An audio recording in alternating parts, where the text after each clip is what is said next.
નમસ્કાર વિદ્યાર્થી મિત્રો, હું છું શિવાંગ રાવલ. વર્લ્ડિંગ બોક્સ એકેડમીની યુટ્યુબ ચેનલમાં આપ તમામ મિત્રોનું હાર્દિક સ્વાગત છે. આજના આ યુટ્યુબ લેક્ચરમાં આપણે લોકોએ જે ટોપિકની ચર્ચા કરવાની છે એ ટોપિક છે ભારતમાં આર્થિક આયોજન. અને આર્થિક આયોજનનો ટોપિક અર્થવ્યવસ્થા એટલે કે અર્થતંત્ર ઇકોનોમિક્સ સાથે જોડાયેલો એક ટોપિક છે, જીએસનો ટોપિક છે.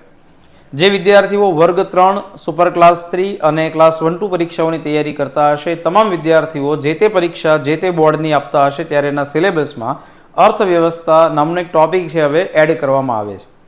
તમે તલાટીની પરીક્ષા આપો, હેડ ક્લાર્ક, સિનિયર ક્લાર્કની પરીક્ષા આપો, એટલે પંચાયત વિભાગની આપશો કે ગૌણસેવા પસંદગી મંડળની તૈયારી કરતા હોય, અને અત્યારે હાલમાં જે ટ્રેન્ડિંગ છે કે લોકો ઘણા લાંબા સમયથી પીએસઆઈ અને કોન્સ્ટેબલ જેવી પરીક્ષાઓ છે એની રાહ જોઈ રહ્યા છે, તો એમાં પણ સંબંધિત એક વિષય રહેલો છે જેને આપણે ઇકોનોમિક્સ કહેતા હોઈએ.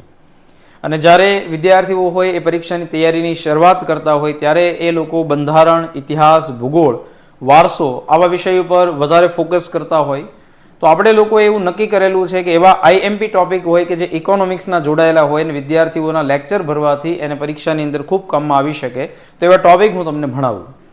એવો ટોપિક એટલે ભારતની અંદર આર્થિક આયોજન. હવે આર્થિક આયોજનના ટોપિકમાં હું તમને શું ભણાવીશ આખા લેક્ચરમાં એની ક્લેરિફિકેશન આપી દઉં છું. આમાં હશે પંચવર્ષીય યોજનાઓ.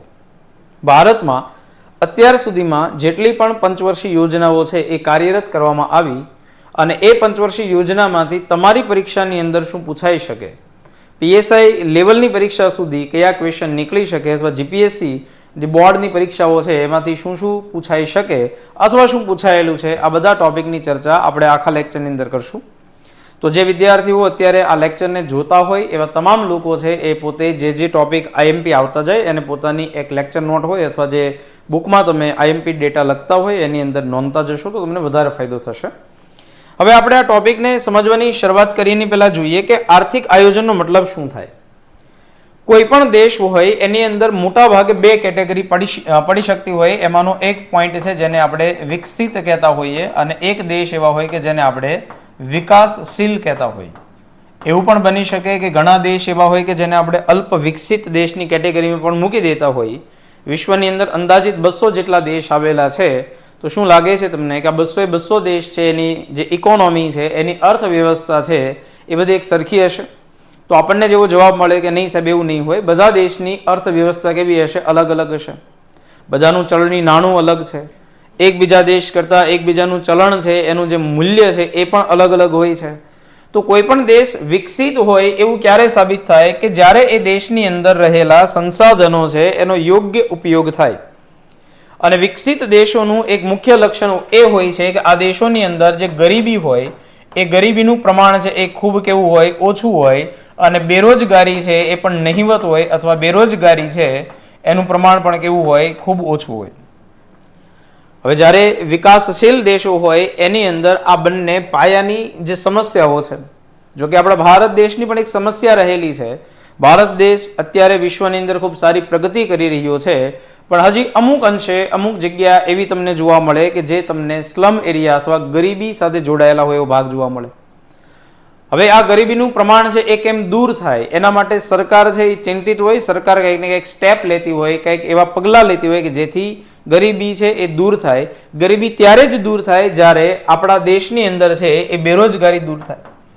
અને બેરોજગારી છે એ દૂર કરવા માટે આપણે શું કરવું પડશે? આપણે એટલે કે જે તે સરકાર છે, જે તે સરકાર એટલે ભારતની અંદર અત્યારે જે કેન્દ્ર સરકાર છે એ, અને જે તે રાજ્યની અંદર આવેલી હોય એવી રાજ્ય સરકાર છે, એ બેરોજગારીનું પ્રમાણ છે એ દૂર કરવા માટે અને યુવાનોને રોજગારી આપવા માટે સંસાધનો છે એનો ઉપયોગ કરીને કંઈક ને કંઈક એવા કાર્યક્રમ શરૂ કરશે જેથી રોજગારી છે એનું સર્જન થઈ શકે.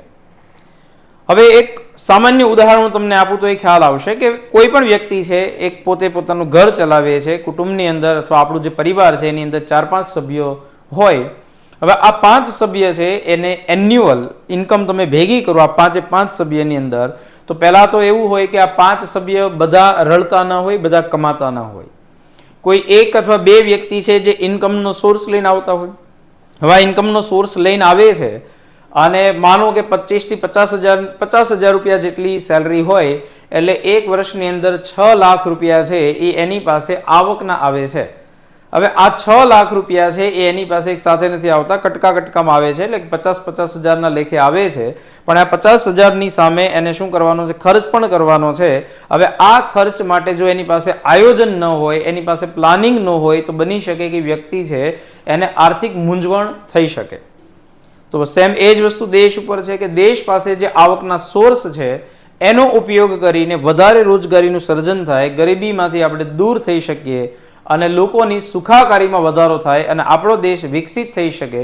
દેશમાં જીડીપીનું પ્રમાણ વધે, રોજગારીનું સર્જન થવા માટેની પાયાની જરૂરિયાત શું છે કે જો જીડીપીનું દર વધશે, જેને આપણે ગ્રોસ ડોમેસ્ટિક પ્રોડક્ટ કહેતા હોઈએ, કુલ ઘરેલું ઉત્પાદન કહેતા હોઈએ, જો જીડીપીમાં વધારો થાય તો જ રોજગારીમાં સર્જનની વધારે તકો આપણને જોવા મળે.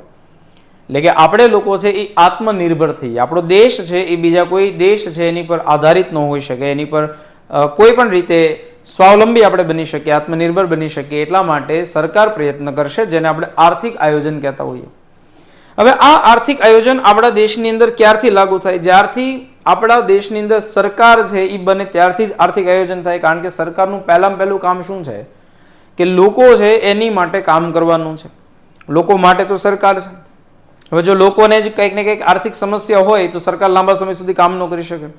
એટલે આપણા દેશની અંદર આર્થિક આયોજન છે એની શરૂઆત આઝાદી સમયથી થયેલી છે.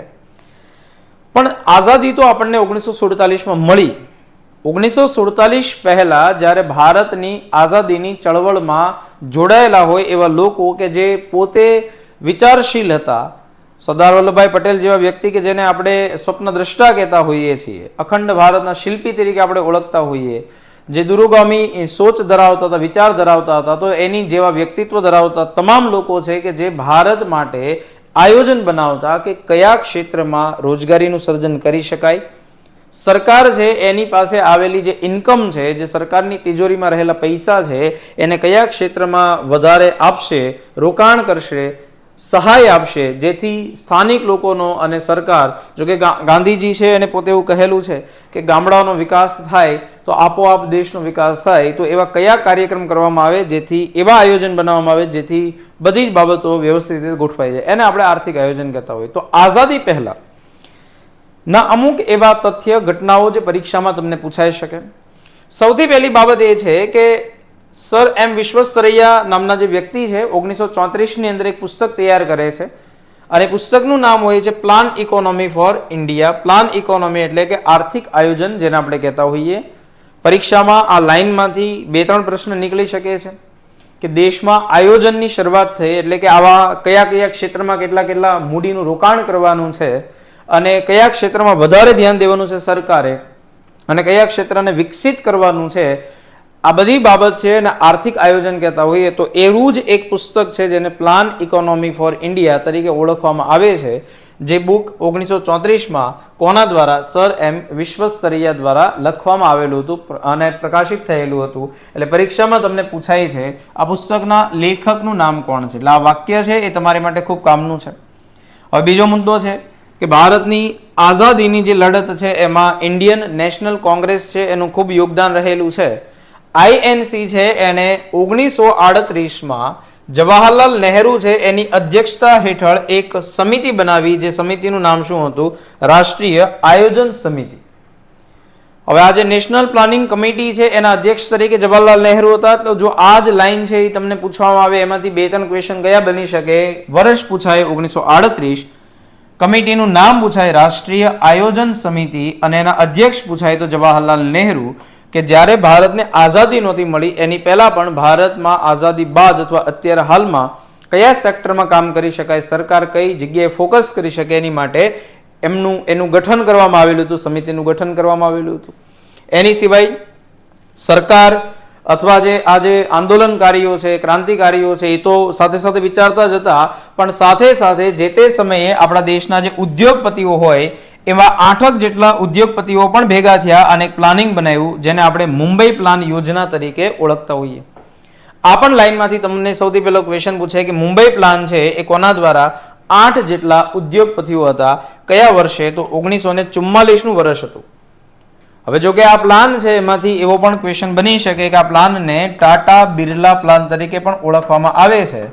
પરીક્ષામાં આવા ક્વેશ્ચન પૂછાઈ શકે કે ટાટા બિરલા પ્લાન એટલે નીચેનામાંથી શું? તો એ મુંબઈ પ્લાન કે જે 8 જેટલા ઉદ્યોગપતિ પણ ભેગા થયેલા અને આર્થિક આયોજન બનાવવામાં મદદ કરેલી, જેને મુંબઈ પ્લાન યોજના તરીકે આપણે ઓળખતા હોઈએ, 1945માં M.N. રોય દ્વારા પીપલ્સ પ્લાન છે એને રજૂ કરવામાં આવેલો હતો. આ થઈ ગઈ એવી બાબતો કે આપણા ભારતમાં સરકાર બને એની પહેલા પણ આર્થિક આયોજન માટે કંઈક ને કંઈક પ્રયત્ન છે એ કરવામાં આવેલા હોય. તો એટલા મુદ્દાઓ તમને સમજાણા હશે. આમાંથી તમારા વિધાનવાળા અથવા જોડકાવાળા ઘટનાઓ સાથે ઘટનાઓના તથ્ય જે હોય એના ક્રમ છે એટલું પરીક્ષાની અંદર પૂછાઈ શકે. તો મુદ્દાઓને વ્યવસ્થિત એકવાર વાંચવાના અને સમજવાનો પ્રયત્ન કરવાનો અને લખીને યાદ રાખવાના. જો સાલવારી છે, જેમ કે અહીંયા 1934 છે, 1938 છે, 44 છે, 45 છે, આર્થિક આયોજન માટે કઈ કઈ ઘટનાઓ બની એ તમને પરીક્ષા પૂછાઈ શકે. હવે વાત આવી કે સાહેબ 1947માં સરકાર બની ગઈ, સરકારની અંદર જવાહરલાલ નહેરુ વડાપ્રધાન બની જાય છે અને હવે દેશની અંદર સમગ્ર દેશમાં આર્થિક આયોજન બનાવવાની વારી આવી. એટલે સરકાર શું કરે છે? સરકાર એટલે કે જે કેબિનેટ હોય છે એ કેબિનેટ એક એવી પંચ બનાવે છે, એક એવી સંસ્થા બનાવે છે. એ સંસ્થાનું નામ જ આપણે યાદ રાખતા હોઈએ છીએ. એ શું હોય છે? તો એને કહેવામાં આવે છે આયોજન પંચ. ઇંગ્લિશમાં આયોજન પંચ છે એને આપણે પ્લાનિંગ કમિશન કહેતા હોઈએ છીએ. ખાસ યાદ રાખજો, આ પ્લાનિંગ કમિશન છે એ એક કેબિનેટ સંસ્થા છે અને કેબિનેટ સંસ્થા છે એટલે યાદ રખાઈ દો, આ એક બંધારણીય સંસ્થા નથી. બંધારણીય સંસ્થાનો મતલબ કે એ બંધારણની અંદર ઉલ્લેખ હોય આયોજન પંચનો, એવું નથી. આ કેબિનેટ છે એટલે કે વડાપ્રધાન છે એ પોતે આનું ગઠન કરી શકે, વડાપ્રધાન છે આયોજન પંચ બનાવી શકે. તો આયોજન પંચ છે વડાપ્રધાન એટલે કેબિનેટ સંસ્થા હોય એટલે કે એ બંધારણીય સંસ્થા નથી. તો એમાં કોઈ પણ ફેરબદલ છે એ કોઈ પણ જે તે સમયના વડાપ્રધાન અથવા જે તે સરકાર કરી શકે છે, બરાબર. પણ જવાહરલાલ નહેરુ છે એણે આયોજન પંચની સ્થાપના કરીને અત્યાર સુધીમાં આયોજન પંચ છે એમાંથી પૂછાયેલો સૌથી અગત્યનો ક્વેશ્ચન કે ભારતમાં આયોજન પંચ છે એની સ્થાપના ક્યારે કરવામાં આવી? તો એ સ્થાપના થઈ છે 15 માર્ચ 1950. પણ અહીંયા જે મેં હાઇલાઇટ કરેલી તારીખ છે એ છે 1 એપ્રિલ 1951. ત્યારથી ભારતમાં આયોજન પંચ દ્વારા કાર્યક્રમ શરૂ કરવામાં આવેલા. હવે આજે 15 માર્ચ 1950ના દિવસે ગઠન થયેલી હોય એવું આયોજન પંચ છે અને શું વિચાર્યું કે આપણે લોકો પંચવર્ષીય યોજનાઓ કાર્યરત કરીએ. ચાલો, આ પંચવર્ષીય યોજનાનો મતલબ શું થાય કે આ 5 વર્ષ, બરાબર, આ 5 વર્ષ છે એ તમારે માત્ર ને માત્ર કોઈ 1 અથવા 2 જે ટાર્ગેટ કરેલા હોય એવા લક્ષ્યાંક રાખવાના. લક્ષ્યાંક તો બધા લોકોએ બનાવવા પડે. કોમ્પિટિટિવ એક્ઝામની તૈયારી કરતા હોય એ લોકો પણ લક્ષ્યાંક બનાવતા હોય. કેટલા સમયગાળાની અંદર છે એ પરીક્ષાઓ મારે પાસ કરવાની છે. કોઈક વ્યક્તિ 6 મહિનાનો સમયગાળો આપશે, કોઈક 8 મહિના, કોઈક વર્ષ જેટલો સમયગાળો લેશે. જો જીપીએસસી જેવી કે યુપીએસસી જેવી કોઈ પરીક્ષાની તૈયારી કરતા હોય તો વિદ્યાર્થીઓ છે એનો લક્ષ્યાંક થોડોક 2-3 વર્ષના સમયગાળાનો નક્કી કરીને આવતા હોય. તો આપણે પહેલા આપણું પણ આયોજન બનાવતા હોઈએ. આ મેં તમને આપણા ફિલ્ડ સાથે સંબંધિત માહિતી આપી. અને કોઈ એવા વ્યક્તિ હોય કે કોન્સ્ટેબલ જેવી પરીક્ષાને ટાર્ગેટ કરતા હોય તો એની પરીક્ષા ક્યારે ડિક્લેર થાય છે એની ઉપર આધારિત આપણે લક્ષ્યાંક બનાવતા હોય છે. તો અહીંયા જે હું વાત કરી રહ્યો છું કે લક્ષ્યાંક નક્કી કરવાના છે, તો આપણે શરૂઆતમાં લક્ષ્યાંક નક્કી કરીએ.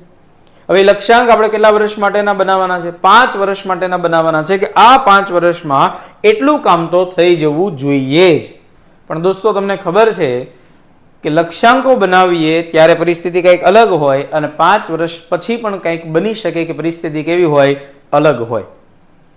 એટલે હવે આ લક્ષ્યાંક પૂરા કરવા એ સરકારની શું હોય? જવાબદારી હોય. એટલે સરકાર છે એ આયોજન પંચ દ્વારા બનાવવામાં આવેલી યોજના, જેને પંચવર્ષીય યોજના કહેવાય, એના લક્ષ્યાંક પૂરા કરવામાં ખૂબ જ મહેનત કરશે. અને મહેનત કેટલી થયેલી છે મારે આજના લેક્ચરમાં તમને એ જ સમજાવવાનું છે. અને કયા કયા ટોપિક એના મહેનત અંતર્ગત કયા કયા ટોપિક બનેલા છે જે પરીક્ષામાં તમને અગાઉ પૂછાયેલા છે. તો એક લક્ષ્યાંક નક્કી કરશે અને મોટા ભાગના લક્ષ્યાંક કોના ઉપર આધારિત હોય છે કે ભારતને વિકસિત બનાવવા માટે, ભારતમાં ગરીબી અને બેરોજગારીનું પ્રમાણ ઘટાડવા માટે ભારતમાં શેનું પ્રમાણ વધારવું પડશે? જીડીપીનું પ્રમાણ વધારવું પડશે. અને આ જીડીપી કે આપણા દેશની સરહદમાં રહીને ઉત્પાદિત કરવામાં આવતી વસ્તુનું બજાર મૂલ્ય, ફરીવાર સમજાવું છું કે કોઈ પણ વ્યક્તિ છે એ ભારત દેશની સરહદની અંદર રહી અને જેટલું પણ ઉત્પાદન કરે છે, કોઈ પણ મેન્યુફેક્ચરિંગ થાય છે વસ્તુ, એનું જે બજારમાં વેચાય ત્યારે જે મૂલ્ય હોય એ વેચાણ મૂલ્યને, બજાર મૂલ્યને આપણે જીડીપી કહેતા હોઈએ છીએ. તો દેશ અત્યારે ખૂબ જ પ્રગતિ કરી રહ્યો છે, દેશની જીડીપીમાં વધારો પણ થઈ રહ્યો છે, પણ એ પ્લાનિંગ કમિશન નક્કી કરશે કે આપણો આ 5 વર્ષનો જીડીપીનો દર કેટલો હોવો જોઈએ, કે આપણે એટલા કરોડ અથવા એટલા જે પ્રોડક્ટ છે એ સેલ કરી છે અથવા બનાવી છે. આપણે કોઈ પણ ટાર્ગેટ આપતા હોય ને કે ભાઈ કોઈ એક કંપની છે એની અંદર 5 કરોડ રૂપિયાનું આપણે લોકોએ સેલિંગ કર્યું છે, તો આવતા 1 વર્ષમાં, હવે પછી 1 વર્ષની અંદર આપણે લોકોએ 1 કરોડની જગ્યાએ 1.5 કરોડનું સેલિંગ કરવાનું છે. આને શું કહેતા હોય, ટાર્ગેટ કરતા હોઈએ. હવે એવું પણ બને કે 1.5 કરોડની જગ્યાએ 2 કરોડ પણ થાય કોઈ પણ કંપની, અને એવું પણ બને કે 1.5 કરોડની જગ્યાએ 1 કરોડ થાય, એનાથી ઓછું થાય. તો આ લક્ષ્યાંક છે એ આપણને પ્રાપ્ત થયો કે નહીં, જે સરકારે નક્કી કરેલો છે એને આ લેક્ચરની અંદર આપણે જોઈશું. હવે યાદ રાખો કે આપણા આખા ભારતની અંદર જે પંચવર્ષીય યોજના અત્યાર સુધીમાં લાગુ કરવામાં આવેલી હોય એવી કુલ 12 પંચવર્ષીય યોજનાઓ છે એ લાગુ કરવામાં આવી. આ પોઈન્ટ પણ પરીક્ષાની અંદર પૂછાઈ શકે. કેટલી છે? 12 પંચવર્ષીય યોજનાઓ છે એને લાગુ કરવામાં આવે છે. જો કે એમાંથી 11 પંચવર્ષીય યોજના છે એ સંપૂર્ણ રીતે પૂર્ણ થયેલ છે, અને 12મી યોજના છે એના વિશેષ કઈ માહિતી બની એને તમે લેક્ચરની અંદર ભણશો. પણ પરીક્ષામાં પૂછાય તો 12 પંચવર્ષીય યોજના છે એ લાગુ કરવામાં આવી. હવે જોઈએ કે સાહેબ આ પહેલી જ પંચવર્ષીય યોજના છે જેનો સમયગાળો 1951 થી 1956 સુધીનો છે. આમાં આખા દેશની અંદર, ભારતના તમામ રાજ્યની અંદર, અથવા એ સમયે જે એબીસીડી પદ્ધતિ એટલે ભારતની અંદરના તમામ ભૌગોલિક ક્ષેત્રની અંદર થતી જે કૃષિ છે, આ કૃષિ ક્ષેત્રનો વિકાસ કઈ રીતે થાય, કૃષિમાં આધુનિકરણ કઈ રીતે આવે, ખેડૂતો છે એની આવક છે એ વધે કઈ રીતે. જેમ કે તમને ખ્યાલ હશે કે નરેન્દ્રભાઈ મોદી એવું કહેલું કે 2022 સુધીમાં ખેડૂતોની આવક બમણી થાય આવો પ્રયત્ન કરવાનો છે. એટલે એને એમ પણ કહેલું હતું કે ખેડૂતોની આવક ડબલ થઈ જશે. એટલે કે કોઈ ખેડૂતને એક વર્ષે ચોખ્ખો નફો જો 2 લાખ થતો હોય તો 2022 સુધીમાં એ 2 લાખના 4 લાખ થઈ ગયા હશે, પછી દર વર્ષે એ જળવાયેલું રહેશે. પણ હવે એની માટે ડબલ કરવા માટે કૃષિ ક્ષેત્રે શું કરવું પડશે? સરકારે ધ્યાન આપવું પડશે. કૃષિ ક્ષેત્રે સબસિડી આપવી પડે, ટેકનોલોજી વધે, જે ખેડૂત છે એની અવેરનેસ વધે, જમીનનું પ્રમાણ જળવાયેલું રહે, કૃષિમાં ઉત્પાદનતા વધે. આ બધા પોઈન્ટ છે એ સરકાર ધ્યાન આપશે અને એની માટે પ્લાન બનાવશે. આ સમજાણો તમે. તો પહેલી જ પંચવર્ષીય યોજના કોને ડેડિકેટ હતી? તો આપણે કહીએ કે કૃષિ ક્ષેત્રને ઉત્તમ પ્રાથમિકતા આપવામાં આવી. અને આજે આખી યોજના છે એ હેરોલ્ડ ડોમર નામના જે 2 વ્યક્તિ હતા, બરાબર, કે એનું એક ફિક્સ બાબત હતી કે નિવેશ કરવામાં આવે. અને બહુ સારી વાત છે. નિવેશનો મતલબ શું થાય? ઇન્વેસ્ટમેન્ટ, કે જે ફિલ્ડમાં ઇન્વેસ્ટમેન્ટ વધશે ત્યાં રોજગારીની સર્જન વધશે. એટલે એના પોઈન્ટ ઉપર કૃષિ ક્ષેત્રે સરકાર છે એ ઇન્વેસ્ટ કરશે, સબસિડી આપશે, બજેટમાંથી મોટા ભાગના રકમ છે કૃષિ ક્ષેત્ર પાછળ આપશે, અને ખેડૂતોને મદદ થાય અને ખેડૂતોની આવક વધે. અને કૃષિ ક્ષેત્રે સૌથી વધારે રોજગારી રહેલી છે એટલા માટે હેરોલ્ડ ડોમર મોડલ ઉપર આધારિત પહેલા 5 વર્ષ કૃષિ ક્ષેત્રને આપવામાં આવ્યા નિવેશ પદ્ધતિ ઉપર આધારિત. અને જ્યારે આપણે લોકો દોસ્તો આ આખી યોજના અમલમાં આવી એની પહેલા આપણે લોકોએ એનો જે વિકાસ દર છે એ કેટલો નક્કી કરવામાં આવેલો હતો? જીડીપીનો 2.1% રાખવામાં આવેલો હતો. 2.1% વિકાસ દર. પણ આપણને 5 વર્ષ પછી આ યોજના સફળ સાબિત થઈ, લક્ષ્યાંક પ્રાપ્ત થયો આપણને 3.6%. એટલે આ યોજના છે જે કૃષિ ક્ષેત્રે કામ કરવા માટે એ યોજના સફળ સાબિત થઈ આપણી માટે. તો આનંદની વાત છે, સારી વાત છે કે પહેલી પંચવર્ષીય યોજના છે આપણી માટે સફળ થઈ. મોરલ સ્ટોરી: 15 માર્ચ 1950 ના દિવસે આયોજન પંચની સ્થાપના થઈ. એપ્રિલ મહિનાથી 1951 થી આયોજન પંચ દ્વારા પંચવર્ષીય યોજના 1 એપ્રિલથી શરૂ કરવામાં આવી. 1951 થી 5 વર્ષ સુધી પહેલી પંચવર્ષીય યોજના ચાલી. અને આ પંચવર્ષીય યોજનામાં આર્થિક આયોજનમાં સૌથી વધારે ફોકસ સરકારનું કોની પર હતું? કૃષિ ક્ષેત્ર પર હતું. અને આ કૃષિ ક્ષેત્ર પર હેરોલ્ડ ડોમર નામના જે 2 વ્યક્તિઓ છે એના મોડલ ઉપર આધારિત, એની થિયરી પર આધારિત સરકારે કામ કર્યું અને એમાં સરકારને ખૂબ સારી સફળતા મળી. ચલો એનાથી આગળ જઈ બીજી પંચવર્ષીય યોજના છે જેમાં તમને શું ક્વેશ્ચન પૂછાઈ શકે? સમયગાળો 1956 થી 1961 સુધીનો. હવે આ સમયે આપણે લક્ષ્યાંક છે એ રાખેલો હતો 1956 માં 4.5%નો, જ્યારે પંચવર્ષીય યોજના શરૂ થાય છે ત્યારે. પણ આપણને 5 વર્ષ પછી આ લક્ષ્યાંક પ્રાપ્તિ જે થાય છે જીડીપીમાં 4.3%ની વૃદ્ધિ થાય છે. એટલે કે જેટલું પ્રોડક્શન આપણે કરેલું હતું આજે જેને આપણે કહેતા હોય ને કુલ ઘરેલું જે પેદાશ છે, ગ્રોસ ડોમેસ્ટિક પ્રોડક્ટ છે, જેટલું એમાં આપણે લોકોએ પેલું કરેલું ઉત્પાદન એમાં વધારો કરવાનો છે. કેટલા ટકાનો? 2%નો, કેટલો 3%નો, કેટલો 4%નો. એટલે કે 1000 કરોડનું ઉત્પાદન થયું હોય તો 1000 કરોડના 2% એમાં જેટલું સરપ્લસ થાય એટલું એમાં વધારો કરવાનો. એટલે લક્ષ્યાંક 4.5%નો રાખવામાં આવેલો, પણ પ્રાપ્તિ 4.3ની થઈ. અને આ સમયે દોસ્તો પીસી મહાલનોબિસ જે એમના મોડેલ ઉપર આધારિત આપણે લોકોએ 5 વર્ષ છે એનો એક ગ્રાફ બનાવેલો અને એની પર આપણે કામ કરેલું. હવે તમને યાદ કરાવી દઉં કે આજે પીસી મહાલનોબિસ છે એ પોતે બહુ મોટા મોટા આંકડા શાસ્ત્રી હતા. સ્ટેટિસ્ટિક વિષયની અંદર ખૂબ મોટું નામ. પીસી મહાલનોબિસ છે એના જન્મદિવસને આંકડાશાસ્ત્ર દિવસ તરીકે ઓળખવામાં આવે છે, એટલે કે નેશનલ સ્ટેટિસ્ટિક ડે. અને તમારે લોકોએ મને કોમેન્ટ કરીને કહેવાનું છે કે નેશનલ સ્ટેટિસ્ટિક ડે તરીકે કયા દિવસને ઉજવવામાં આવે છે. આનો આન્સર છે તમારે લોકોએ કોમેન્ટ બોક્સની અંદર ફટાફટ આપવાનો છે. સમાજવાદી ઢબની સમાજ રચના એની સ્થાપના પણ કરવાનો ઉદ્દેશ હતો. ભારત છે એ ઉદ્યોગ તથા ખનીજ છે એને ઉચ્ચ પ્રાથમિકતા આપશે, અને વાહન વ્યવહાર છે અને સંદેશા વ્યવહાર છે એને પણ પ્રાથમિકતા આપવામાં આવશે, પણ એ સેકન્ડરી છે અને પ્રાઇમરી ઉદ્યોગ અને ખનીજ છે. દોસ્તો આપણા દેશની અંદર વિકાસ કરવા માટે તમને જો એટલો ખ્યાલ આવે કે સાહેબ કોઈ પણ જિલ્લાઓના રોડ, ગામડાઓના રોડ, રસ્તાઓ, તાલુકાથી જિલ્લામાં, જિલ્લાથી બીજા જિલ્લામાં, એક રાજ્યમાંથી બીજા રાજ્યમાં જો સરળતાથી, ઝડપથી, સારી રીતે પહોંચી શકાતું હોય તો આર્થિક વિકાસ છે એની અંદર વૃદ્ધિ થાય. તો સરકારે શું વિચાર્યું કે હવે આ 5 વર્ષનો સમયગાળો છે એ સંદેશા વ્યવહારમાં, એને વાહન વ્યવહારમાં, ઉદ્યોગોમાં અને ખનીજમાં આપવામાં આવે. પહેલા 5 વર્ષ કૃષિમાં અને પછી ઉદ્યોગ, ખનીજ, સંદેશા વ્યવહાર અને વાહન વ્યવહાર. આ પ્રશ્ન પૂછાઈ શકે તમને કે આ કઈ પંચવર્ષીય યોજના અંતર્ગત તમને જોવા મળે છે. ચાલો હવે તમારી પાસે અહીંયા મોરલ સ્ટોરી કે લક્ષ્યાંક પ્રાપ્તિ થઈ, પણ જેટલી થવી જોઈતી તેટલી ન થઈ, પણ 1956 થી 61 સુધીની લગભગ સફળ યોજના કહી શકાય. એના પછી જે ત્રીજી પંચવર્ષીય યોજના છે એ ત્રીજી પંચવર્ષીય યોજના 5.6% લક્ષ્યાંકથી નક્કી કરવામાં આવી હતી. એટલે લક્ષ્યાંકમાં દોસ્તો વધારો કરવામાં આવ્યો. પણ એની સામે તમે જુઓ કે લક્ષ્યાંક ત્રીજી પંચવર્ષીય યોજનાનો 5.6%નો હતો, પણ એની સામે પ્રાપ્તિ માત્ર કેટલા ટકાની છે? આપણને 2.4%ની જ પ્રાપ્તિ થયેલી છે. અને આનો જે સમયગાળો હતો એ 61 થી લઈ અને 66 સુધી. હવે આ સમય દરમિયાન આપણા ભારતની અંદર છે એ ઘણી બધી ઘટનાઓ બની. એમાંની એક ઘટના હતી ભારત અને આ જે ચીન છે એની બંને વચ્ચેનું યુદ્ધ. ભારત ચીનનું યુદ્ધ 1962માં થાય, એ પણ આ આખી જે પંચવર્ષીય યોજના છે એની નિષ્ફળતા માટે જવાબદાર છે. ભારતના વડાપ્રધાન જવાહરલાલ નહેરુ છે એનું નિધન પણ થાય છે. તો એક આ કારણે આમાં યોજનાની અંદર બ્રેક લાગી હોય, કારણ કે આયોજન પંચ છે એના અધ્યક્ષ હંમેશા હોદ્દાની રૂએ વડાપ્રધાન જ હોય છે. આ ફરીવાર વાક્ય બોલું છું, આયોજન પંચના અધ્યક્ષ હંમેશા હોદ્દાની રૂએ વડાપ્રધાન જ હોય.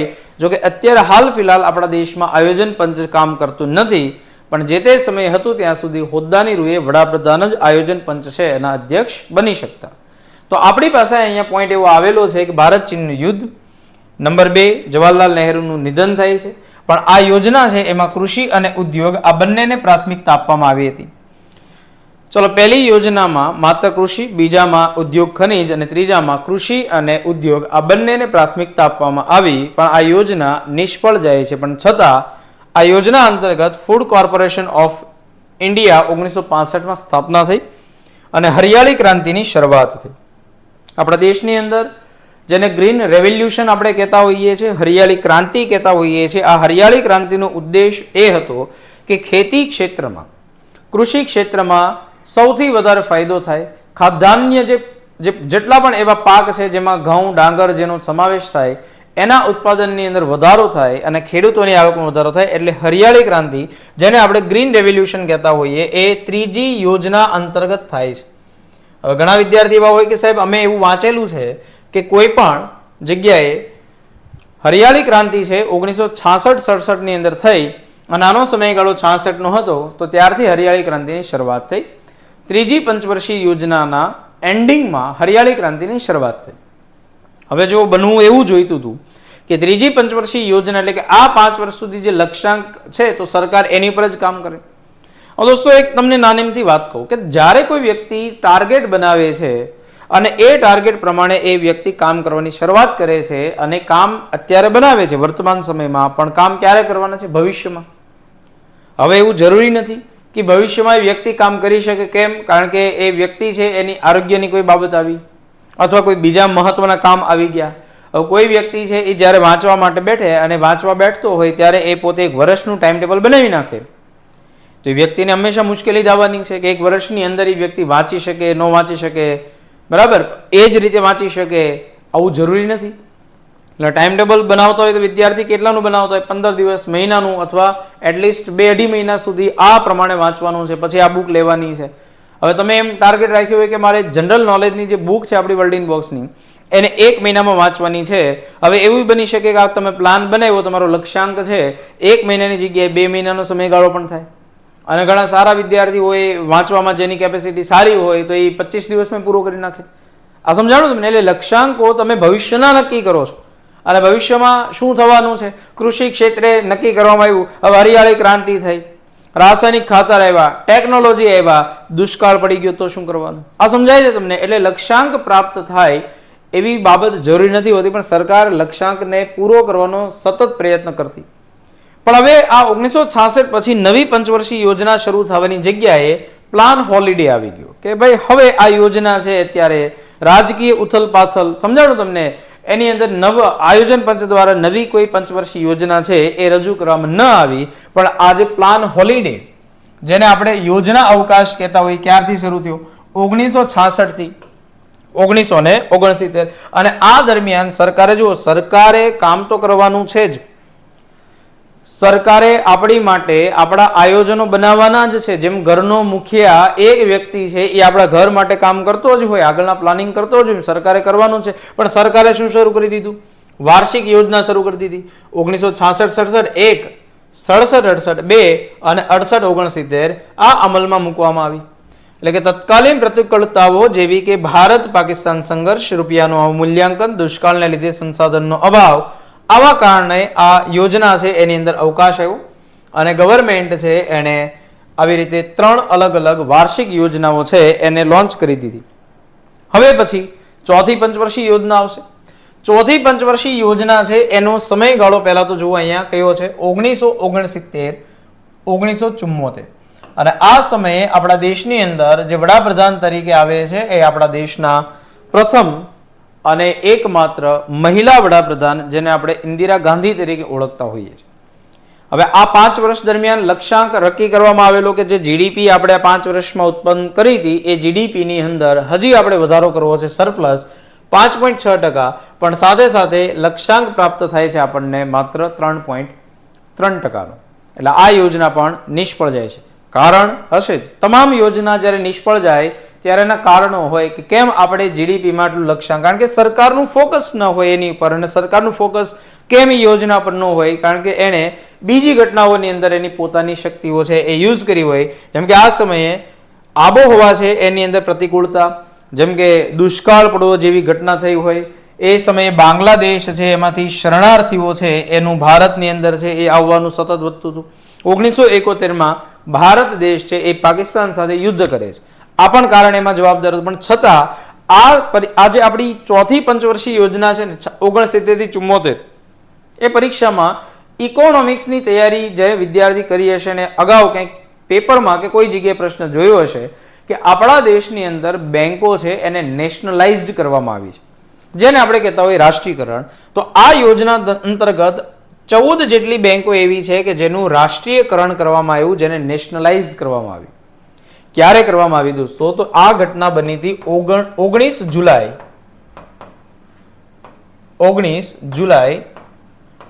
1969માં. એટલે આજે દિવસ છે એને આપણા દેશમાં મનાવવામાં આવે છે બેંક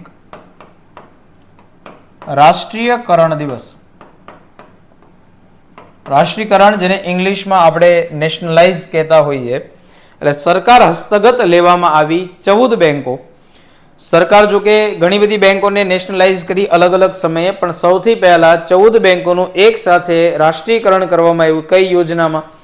ચોથી. હવે જો આ બધી યોજનાઓ અત્યારે જે સમજાવવામાં આવે છે એના કારણ મેં શરૂઆતમાં જ કીધા કે હવેની પરીક્ષાઓમાં ઇકોનોમિક્સ પૂછાય છે. જો તમારી પરીક્ષામાં દોસ્તો એમ પૂછવામાં આવે કે યોજના એટલે કોઈ પણ એક જોડકું હોય અને એમાં તમને લોકોને સામે વિગત આપી હોય, જેમ કે પ્રથમ હોય, બીજી હોય, ત્રીજી હોય, ચોથી હોય, અત્યાર સુધીમાં 4 યોજના બન્યા. એટલે એક ડેમો આપું છું તમને. પ્રથમની સામે લખ્યું હોય પીસી મહાલનોબિસ યોજના. આ સમજાણું તમને? તો આપણે તરત જ ખોટું ટીક મારી દઈએ કે પહેલી છે તો હેરોડમર મોડેલ ઉપર આધારિત હતી. પછી નંબર 2 હોય એમાં તમને લખવામાં આવેલું હોય કે આ આખી યોજના છે એ પોતે હેરોડમર ઉપર આધારિત છે, તો આપણે પાછી ખોટી કહી દઈએ એટલે તમને કહે કે જોડકા યોગ્ય છે કે નહીં. ત્રીજી પંચવર્ષીય યોજના છે એ તમને પૂછે કે હરિયાળી ક્રાંતિ, તો આપણે ટીક મારી કે સાચું છે. ચોથી પંચવર્ષીય યોજના 14 બેંકનું રાષ્ટ્રીયકરણ, તો આપણે કહીએ કે આ પણ સાચું છે. એટલે પછી કહે કે નીચેનામાંથી કઈ જોડ અયોગ્ય છે? તો પહેલી ને બીજી ખોટી છે. આ સમજાણું તમને કે પહેલી કે જે બંનેમાં મોડેલ ચેન્જ કરી નાખવામાં આવેલા હતા, એટલે કે 2 યોજના ખોટી છે. આ રીતે પરીક્ષામાં પૂછાઈ શકે, એટલે એ રીતે તમારે તૈયાર કરવાનું છે. ચાલો, એની સિવાય સફેદ ક્રાંતિ, જેને આપણે દૂધ ક્રાંતિ કહેતા હોઈએ, શ્વેત ક્રાંતિ કહેતા હોઈએ, કોલસા ક્ષેત્રનું રાષ્ટ્રીયકરણ, ઈસરોની સ્થાપના અને ઓપરેશન સ્માઇલિંગ મુદ્દા એ ચોથી પંચવર્ષીય યોજના અંતર્ગત વિકાસની પ્રક્રિયાનો એક ભાગ હતો, જે લક્ષ્યાંક પૂર્તિ કરવા માટે જરૂરી હતું અને એમાં કરવામાં પણ આવ્યું. શ્વેત ક્રાંતિનું જો કે મથક જ ગુજરાત છે. હમણાં એક પરીક્ષામાં પૂછાણું દૂધ ઉત્પાદનમાં પ્રથમ નંબર ઉપર આવતું હોય એવું રાજ્ય. જે વિદ્યાર્થી મિત્રો જાણતા હોય એ પણ આ ક્વેશ્ચનનો જવાબ છે એ પણ તમારે કોમેન્ટ કરીને મને આપી દેવાનો. હમણાંની એક પરીક્ષામાં મને જ્યાં સુધી અંદાજ છે ત્યાં સુધી કદાચ વીએમસી જુનિયર ક્લાર્કની પરીક્ષામાં પૂછાઈ ગયો. 5મી પંચવર્ષીય યોજના સમયગાળો છે 1974 1978. હવે અહીંયા એક પ્રશ્ન એવો થાય તમને કે સાહેબ 5 વર્ષની યોજના હોય તો આ 1979 સુધી રહેવી જોઈએ, પણ આ યોજના 1978માં કેમ થઈ, પૂરી કેમ થઈ ગઈ? તો એનું પણ એક કારણ છે. તમને ખ્યાલ હશે કે આપણા ભારત દેશની અંદર રાષ્ટ્રીય કટોકટી લગાડવામાં આવી હતી. વાંચવામાં આવ્યું હશે, રાષ્ટ્રીય કટોકટી ઇન્દિરા ગાંધીએ લગાડેલી હતી 1975માં. પ્રજામાં રોષ જન્મે છે અને જ્યારે રાષ્ટ્રીય કટોકટીને હટાવી લેવામાં આવે છે ત્યારે દેશની અંદર છે એ ચૂંટણીઓ થાય છે અને આ ચૂંટણીઓ છે એ કોંગ્રેસ એ હારે છે, જનતા પાર્ટી છે એમાં જીતે છે અને મોરારજી દેસાઈની સરકાર બને છે. મેં તમને એવું કહેલું હતું કે આયોજન પંચ છે એ અને આર્થિક આયોજનનું જે બાબત છે એ કેબિનેટ નક્કી કરે છે, એટલે કે વડાપ્રધાન નક્કી કરે છે. એટલે જવાહરલાલ નહેરુ પછી ઇન્દિરા ગાંધી, મોરારજી દેસાઈ જ્યારે જનતા પાર્ટીની અંદર આવે છે, એટલે કે કોંગ્રેસ સત્તામાંથી પહેલી વાર જાય છે, ત્યારે મોરારજી દેસાઈ શું કરશે કે આ યોજના છે એને બંધ કરી દે છે. આ સમજાણું તમને? આ યોજનાને બંધ કરી દેશે એટલે કે આ યોજનાની જગ્યાએ રોલિંગ પ્લાન લાવશે કે હવે અમે ભાઈ આ યોજના પંચવર્ષીય યોજના અંતર્ગત અમારે નથી ચાલુ, એટલે કે અમે અમારી રીતે હવે દેશના આયોજન બનાવશું અને રોલિંગ પ્લાન લાવશું. તો એ આખી ઘટના ત્યાં બની, પણ આપણે એ સમજીએ કે આ યોજનાનો લક્ષ્યાંક 4.4% હતો, લક્ષ્યાંક પ્રાપ્તિ થઈ 4.5%ની. આ બરાબર પરીક્ષામાં તમને પૂછાઈ શકે, લક્ષ્યાંક પ્રાપ્તિ 4.5%ની. આ યોજનાનો મુખ્ય ઉદ્દેશ હવે જો આવ્યો, હવે પોઈન્ટ આવ્યો 5મી આપણી પંચવર્ષીય યોજનામાં ગરીબીમાં ઘટાડો કરવો, આત્મનિર્ભરતા પર ફોકસ કરવું અને ગરીબી ઘટાડા સાથેના અલગ અલગ સૂત્ર બનાવ્યા, જેમાં 20 સૂત્રી કાર્યક્રમ હતા 1975માં. આર્થિક કટોકટી થઈ ત્યારે 20 સૂત્રમાં તમને એક્ઝામ્પલ આપું, ગરીબી હટાવો, બેરોજગારી વધારો, આ સમજો આવા સૂત્ર હોય. આર્થિક વિકાસમાં ધ્યાન, એટલે મીન્સ કે જેટલા પણ 20 સૂત્ર કાર્યક્રમ છે, પણ આ 20 સૂત્રી કાર્યક્રમમાં સાથે સાથે લોકો એક નારો આપ્યો તો ઇન્દિરા હટાવો. એટલે 21મું સૂત્ર તો ન કહી શકાય, પણ હું તમને માહિતી આપું છું કે એવો નારો પણ હતો ઇન્દિરા હટાવો. એટલે એની સરકાર 1978ની સામાન્ય ચૂંટણી છે જીતી ના શક્યા, પણ કૃષિ ક્ષેત્રને સૌથી વધુ પ્રાથમિકતા આપવામાં આવી. જીડીપીમાં વધારો થયો, વાર્ષિક વૃદ્ધિ નોંધાય, પરંતુ ગરીબી અને જે બેકારી છે એની અંદર ખાસ કોઈ ઘટાડો ન થઈ શક્યો. જનતા પાર્ટીની સરકાર આવી એટલે 1978માં તરત આ યોજના છે એમણે બંધ કરી દીધી. અને જેવી આ યોજના છે એ બંધ થાય એટલે પંચવર્ષીય યોજનાની જગ્યાએ આપણા દેશની અંદર છે એ રોલિંગ પ્લાન શરૂ થઈ જાય છે. ઘટના એ પણ બને છે કે રોલિંગ પ્લાન જ્યારે શરૂ થાય 1978માં, ત્યારે શું કરશે કે રોલિંગ પ્લાન 1978 થી 1983 સુધીનો એ બનાવે છે, આખો એક પ્લાન બનાવે છે. 78, 79, 80, 81, 82, 83 એટલે 5 વર્ષનો રોલિંગ પ્લાન. પણ આ રોલિંગ પ્લાન છે એની મુદત પૂરી થાય એ પહેલા જ જનતા પાર્ટી છે એનું પતન થઈ જાય છે અને 1980માં વળી પાછી ઇન્દિરા ગાંધીની સરકાર આવે.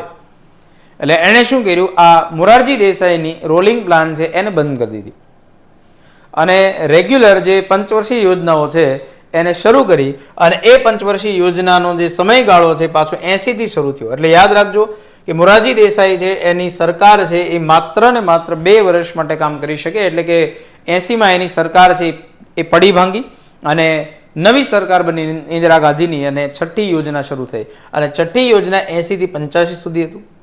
હવે આ સરકાર છે, આ જે આખી યોજના છે એમાં ગરીબી નિષેધ, વળી પાછું જે 1975માં નારો હતો, બરાબર, 20 સૂત્રીય કાર્યક્રમ કરવામાં આવ્યો હતો. તમને પરીક્ષાની અંદર યોજનામાંથી પૂછાય કે 20 સૂત્રીય કાર્યક્રમ, તો આપણે શું કહેતા હોઈએ છીએ, આ જે 5મી યોજના હતી એ પંચવર્ષીય યોજનામાં, અને હવે એ જ કાર્યક્રમ પ્રમાણે આ યોજનામાં પણ ગરીબી સાથે સંબંધિત મુદ્દો ગરીબી નિષેધ, રોજગારીમાં વૃદ્ધિ પરનો લક્ષ્યાંક રાખવામાં આવ્યો. ઇન્ટિગ્રેટેડ રૂરલ ડેવલપમેન્ટ પ્રોગ્રામ, જેને સમન્વિત ગ્રામીણ વિકાસ પ્રોગ્રામ કહેવામાં આવે છે, એટલે કે ગામડા લેવલે પાયાની જરૂરિયાત છે એ આ યોજનાથી પૂરી પાડવાનું કામ શરૂ કરશે સરકાર. અને એની માટે સહાય અને જે પેલી ગ્રાન્ટ ફાળવવાની હોય એ આપશે, યોજનાઓ મૂકશે. ગરીબી નિષેધ માટે પ્રથમ વખત જોર આપવામાં આવ્યું. લક્ષ્યાંક આનો જે રાખવામાં આવેલો હતો એ 5.2, પણ જીડીપીની અંદર 5.54% વૃદ્ધિ થઈ. એટલે કે આ યોજના મહદઅંશે તમે સફળ યોજના કહી શકો. હવે આનાથી આગળ જઈએ, 7મી પંચવર્ષીય યોજના. સમયગાળો આવે છે 85 થી 90 નો. લક્ષ્યાંક નક્કી કરવામાં આવ્યો 5% અને પ્રાપ્તિ થાય છે 6%.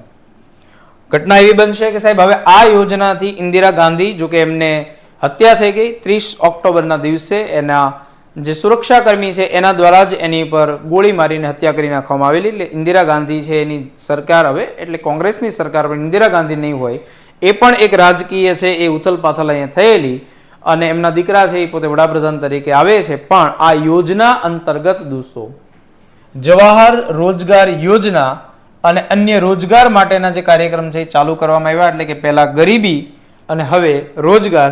ગરીબી માટે છઠ્ઠી યોજના છે એમાં ભાર મૂકવામાં આવ્યો અને 7મી યોજનામાં રોજગાર માટે યોજનાઓ પર ભાર મૂકવામાં આવ્યો. ઇન્દિરા આવાસ યોજના અને સેબી જેવી મહત્વની સંસ્થાઓ છે એની પણ સ્થાપના થઈ. પહેલી વાર છે ખાનગી ક્ષેત્ર જાહેર ક્ષેત્રની સરખામણીમાં ખર્ચની દ્રષ્ટિએ વધારે મહત્વ આ યોજના અંતર્ગત આપવામાં આવ્યું. ચાલો એની પછી 8મી પંચવર્ષીય યોજના. અને આ 8મી પંચવર્ષીય યોજના છે 1992 થી શરૂ થઈ અને 1997 સુધી શરૂ રહી. હવે આ યોજના 90 ની અંદર પૂરી થઈ તો 91 થી થવી જોઈતી હતી, પણ એમાં પણ વળી પાછી રાજકીય ઉથલ પાથલ આવી. પીવી નરસિંહ રાવ છે એની સરકાર હતી અને આ સરકારની જે ઉથલ પાથલ હતી એમાં 1 વર્ષ લેટ આ યોજના શરૂ થઈ. 90માં થવાની 91માં થવાની હતી, એની જગ્યાએ આ યોજના 92 થી શરૂ થઈ, 92 થી 97, અને યોજના છે એ 8મી છે. લક્ષ્યાંક 5.6% નો હતો, પ્રાપ્તિ 6.8 ની થઈ. યોજના 1990 થી ચાલુ થવાની હતી, પણ રાજકીય પરિવર્તનના કારણે આ યોજના સમયસર ચાલુ ન થઈ શકી. હવે માનવ સંસાધન વિકાસ ઉપર ધ્યાન આપ્યું. રોજગાર, શિક્ષણ અને સ્વાસ્થ્ય એને સર્વોચ્ચ પ્રાથમિકતા આપવામાં આવી. કે હવે જે લોકો છે એને સારામાં સારું શિક્ષણ મળશે, એટલે રોજગારી પોતે જ મેળવવાનો પ્રયત્ન કરશે. સ્વાસ્થ્ય અને શિક્ષણ આ ભારતના નાગરિકોને મળવી જોઈતી હોય એવી પ્રાઇમરી નીડ છે, પ્રાથમિક જરૂરિયાત છે. એટલે આ 3 વસ્તુ પર પણ ફોકસ કરવામાં આવ્યું. સદીના અંત સુધીમાં પૂર્ણ રોજગાર સ્થાપિત કરવાનું લક્ષ્ય નક્કી કરવામાં આવ્યું.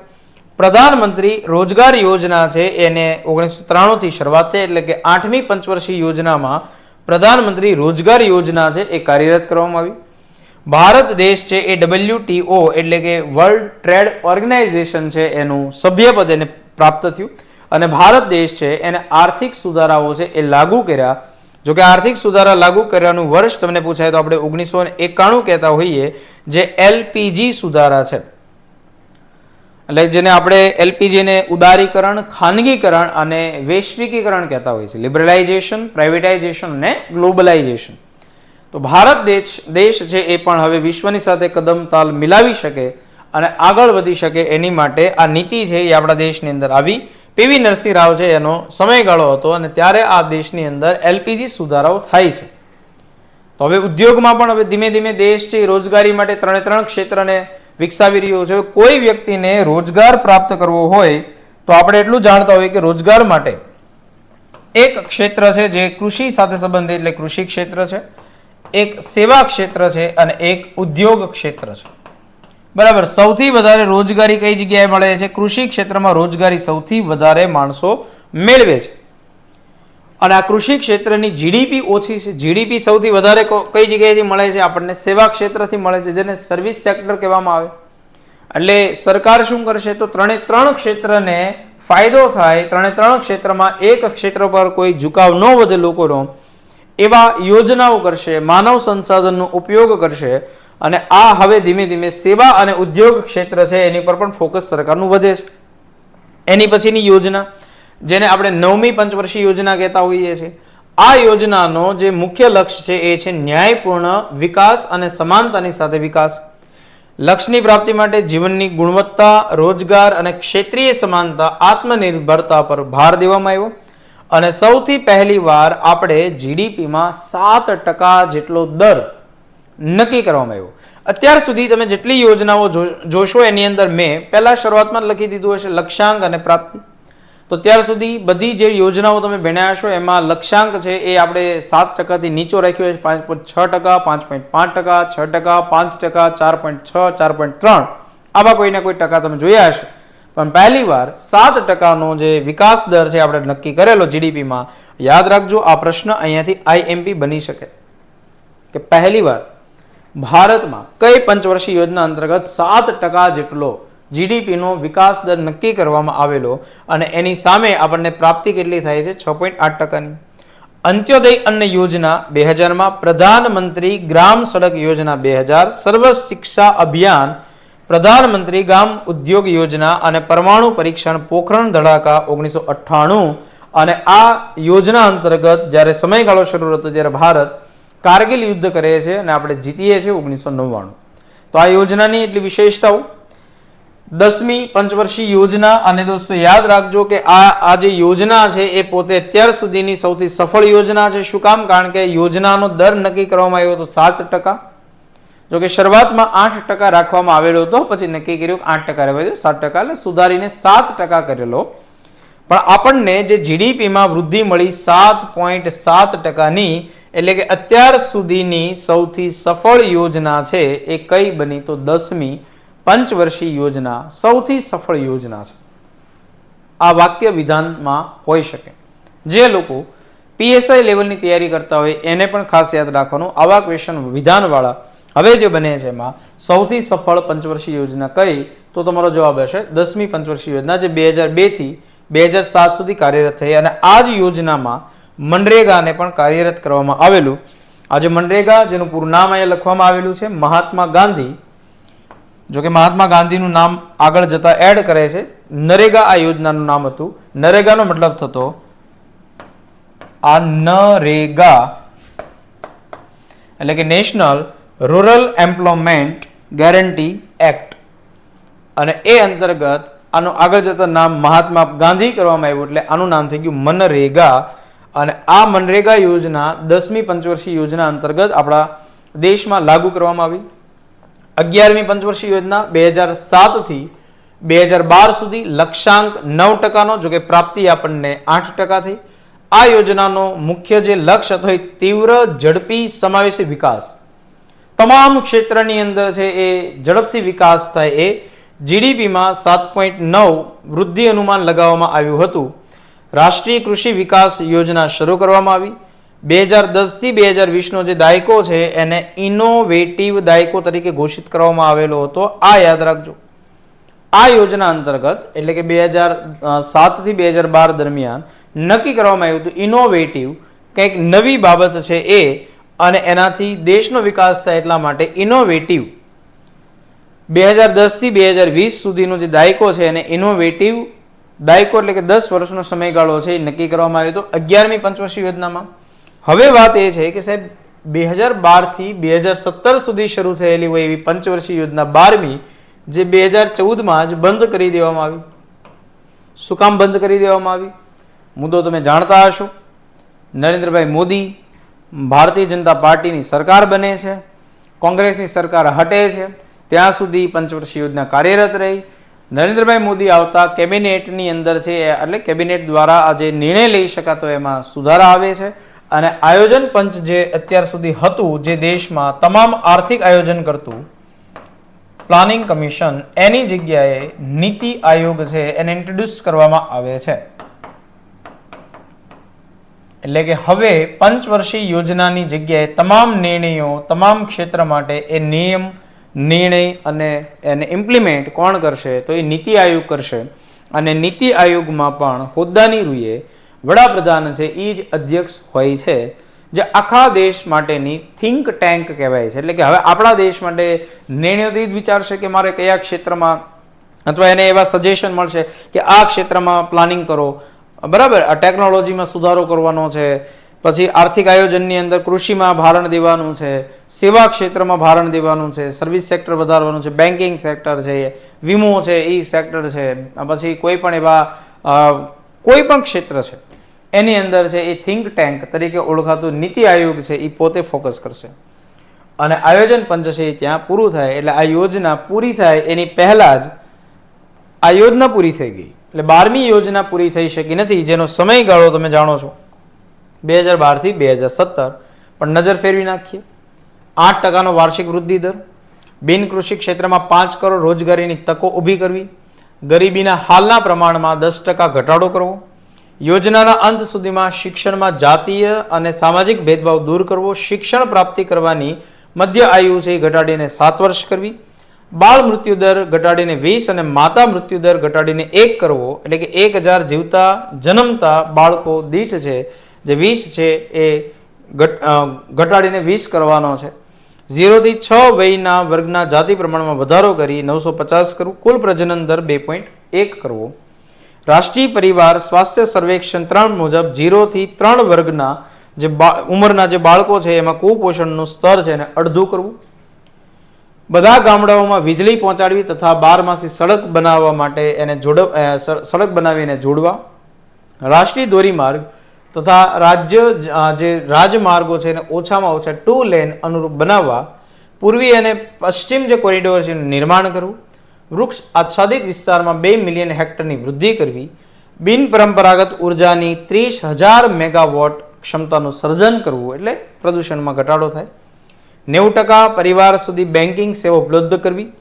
મોટી સબસિડી તથા અન્ય કલ્યાણકારી યોજનાઓની ચૂકવણી પ્રત્યક્ષ રોકડ હસ્તાંતરણ યોજના અંતર્ગત આધાર કાર્ડ જે હોય અથવા આધાર નંબર છે એના મદદથી સીધી બેંક ખાતામાં જમા કરવી, જેને ડાયરેક્ટ ટુ બેંક DTB યોજના કહેતા હોય. અત્યારે પણ કોઈ વિદ્યાર્થીને યોજનાનો લાભ મળતો હોય, કોઈ કલ્યાણકારી યોજના સરકારની હોય તો એ વાયા નથી આવતી, હવે સીધી એના ખાતામાં જમા થાય છે. એટલે ભ્રષ્ટાચારનું પ્રમાણ ઘટે અને લોકોને સીધી યોજનાનો લાભ મળે. અત્યાર સુધી મેં તમને ઓવરઓલ જે માહિતી આપી એક્ઝામ લક્ષી જે પરીક્ષાઓની અંદર પૂછાઈ શકે, આપણી કોઈ પણ ક્લાસ 3ની કે સુપર ક્લાસ 3ની પરીક્ષાઓમાં કે GPSCમાં, એમાં 1 થી લઈને 12 યોજનાનું લિસ્ટ છે, સમયગાળો છે.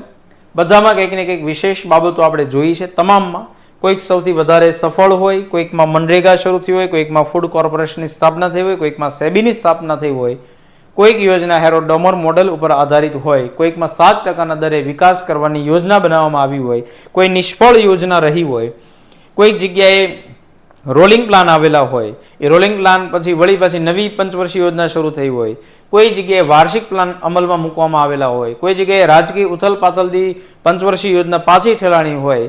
પણ દેશનો આર્થિક વિકાસ છે એ સતત ને સતત થયેલો છે અને થતો રહેશે. અને આપણો ભારત દેશ છે એ વિકસિત દેશની અંદર તરત જ આવે એવા પ્રયત્ન આપણા તમામ લોકો દ્વારા થશે. તો આવા મહત્વના કોઈ ટોપિક સાથે વળી પાછા મળશું. આ લેક્ચરને વધારે વિદ્યાર્થીઓ સુધી શેર કરો, જુઓ. કોઈ પણ પ્રકારના નાના મોટા ડાઉટ હોય તો મેસેજ કરો. અને આગામી લેક્ચરની જ્યારે મુલાકાત થાય ત્યારે આપણે એવા કોઈ ટોપિક સાથે મળશું કે જે તમારી પરીક્ષામાં પૂછાવા લાયક હોય, ખૂબ કામનો હોય. તો મળીએ દોસ્તો. Thank you very much. જય હિન્દ, જય ભારત.